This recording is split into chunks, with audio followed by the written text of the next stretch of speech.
Hello, everybody, and it's that time of the month again for another Squad Monthly recap for September 2017 on October 3rd. But yeah, there's a new game mode. It's in prototype, so we'll have to see how this comes to play. But it looks pretty interesting in my opinion. It looks like it's going to turn into much longer games or rounds. So like rushing a point will no longer be like kind of a smart idea because like right here if you rush that point it's cut off, but just because your team still owns it doesn't mean it's going to generate resources because the enemy team has now cut you off and surrounded you. So test map last year, so this has been in the making for a while. So I am really looking forward to this. Fobs are one of the pieces of the puzzle, so that'll be pretty interesting. Initial development of the frontline territory, this is still news for me, so I'm still trying to get on this just like you guys. Staging area. I'm actually looking forward to this. I read this. You'll be able to spawn in before the round so you can actually like get your gear, get, to the vehicles. So like getting that rush to where your guys are like quickly, quickly, quickly, only a couple guys spawn, that rush part of it, it is going to change the dynamic of it because people are already going to be at the vehicles. People are already going to be ready to go before the round starts. So that'll really put everybody on an even ground. So like Russia and US, the coalition forces are like the main armed forces will have a slower time getting to cap points against the insurgents or militia.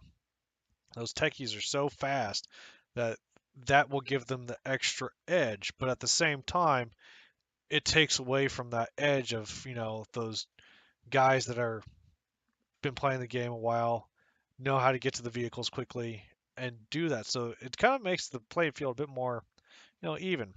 I know you all were eyeballing this while I was talking about that, but Bradley fighting vehicle, that is looking fucking sexy.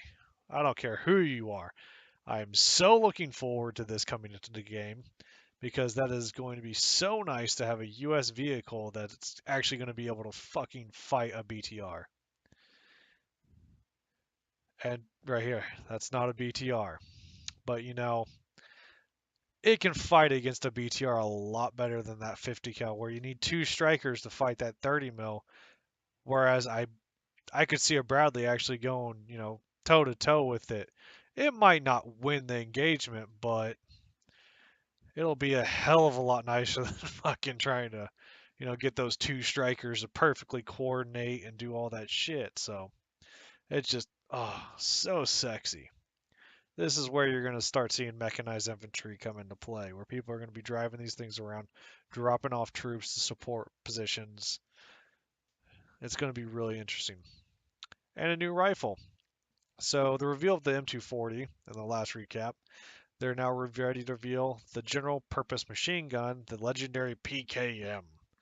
So obviously we know what two forces are going to get this. It's going to be, militia and probably insurgents. I know it says it will likely be a small period where Russian faction uses it. So,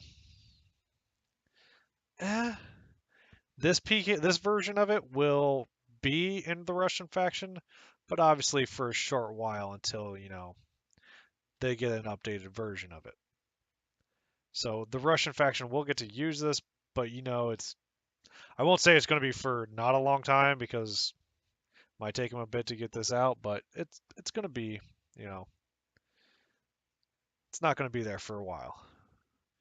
And this sexy bastard, the M1 Abrams main battle tank. Now, we don't know what they're going to put into the game to counter this right now, but if they drop this right now in game with the Bradley, the US forces will have an overwhelming superiority in the game. There's nothing. the 30 mil will just get shredded by this. It'll be a beautiful fucking sight to finally see the U.S. just shredding vehicles. But, you know, it's still a work in progress. They got time before it comes out.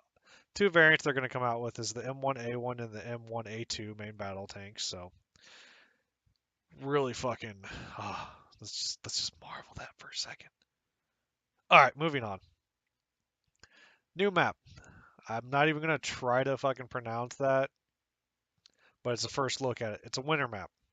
Looks fucking awesome. And it looks like it's going to be a relatively large map.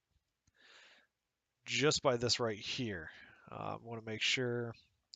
So it doesn't look like there's any, set parameters for this map. It might be some down lower, but, you got military outposts all over the place. You got industrial compounds. You got semi-urban areas. You've got village and farmland. So really, really interesting to see this map come into play. I really look forward to, new maps. Obviously, we got Narva here recently. Needs a little bit more optimization, but it's still a fun map. This would be another great map to add to the fray. Fallujah, still, under development. They're probably getting, I'm going to say they're getting the final details, finished, smooth lining it. So, you know, they're being usual hush hush, but not really hush hush. So, I think this is my opinion. We could see Fallujah midway through V10, like 10.5 or something. Now, I could be wrong. It could come sooner, which, who's going to be mad about that? But at the same time, we don't know exactly when these maps are going to come out. They look nice. Obviously, there's still bits and pieces they want to finish up and optimize. I look forward to these maps, and, you know, this is going to be a great, great update. V10 is going to just be amazing. Whatever, like we know the animation's coming up, but whatever else they decide to throw in there as extra, I am so looking forward to it. So, yeah. Whew, that's a lot of information for y'all to digest. So, once again, this is Striker C123. I love all you guys watching my videos. If you like the video, hit the like button. Subscribe if you haven't already subscribed. Throw a comment in. I'll try and answer your questions and or random things the best I can. You'll have a good one.